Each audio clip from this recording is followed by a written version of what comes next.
Salam, hər vaxtınız xeyir. Mən Vüsalə Mikayılova, həkim endokrinoloqum. Bu arada bəzi suallar bizi ünvanlayırsınız. Şəkərli diabetlərimiz hansı preparatları seçməlidir? Məlum olduğu kimi texnologiyanın və tibbin inkişafı nəticəsində müxtəlif şəkər salıcı preparatlar qrupu formalaşmışdır.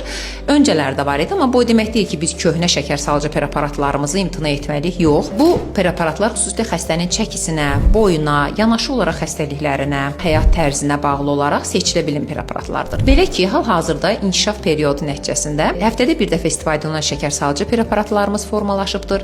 Hətta kilolu və ürək xəstələri olanlarımız və yanaşı şəkər, ağır şəkər olanlarımız həftədə bir dəfə istifadə olunan şəkər salıcı yanaşı da olaraq kilonu azalda bilən və ürəyə də xeyri ola bilən inyeksiyalarımız mövcuddur. Bunlar GLP-1-lərdir və son zamanlar GLP-1 və GIP birlikdə olan preparatlarımız var. Hansı ki, bağırsaq xəstələrimiz, ishala meyilli olan xəstələrimiz, bağırsağında dizbakteriozu olan və mədə-bağırsaq problemi olan xəstələrimiz üçün də çox komfortlu bir preparatlardır. Yəni bunlar inkişaf etməsi ilə yanaşı biz həm də köhnə preparatlarımızdan istifadə edirik.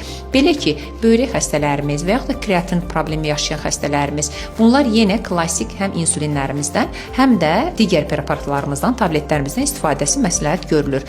Bu preparatların istifadəsi zamanı nəzərə almalıyıq ki, xəstə bunu öz başına deyil, həkim endokrinoloqun qanda olan təhlillərin nəticəsində və digər tövsiyə biləcəyi müayinələrdən sonra təyin olunur. Bunların heç birini siz bir preparat yox idi, digərini aldım və yaxud da aptekin, əczaçının məsləhəti ilə istifadə edə bilməzsiniz. Ona görə də buyurun, gəlin preparatlarınızı ən yaxşı səviyyədə, ən yaxşı keyfiyyətlərə dəyişməyə hazırıq. Diqqətinizə görə təşəkkür edirəm.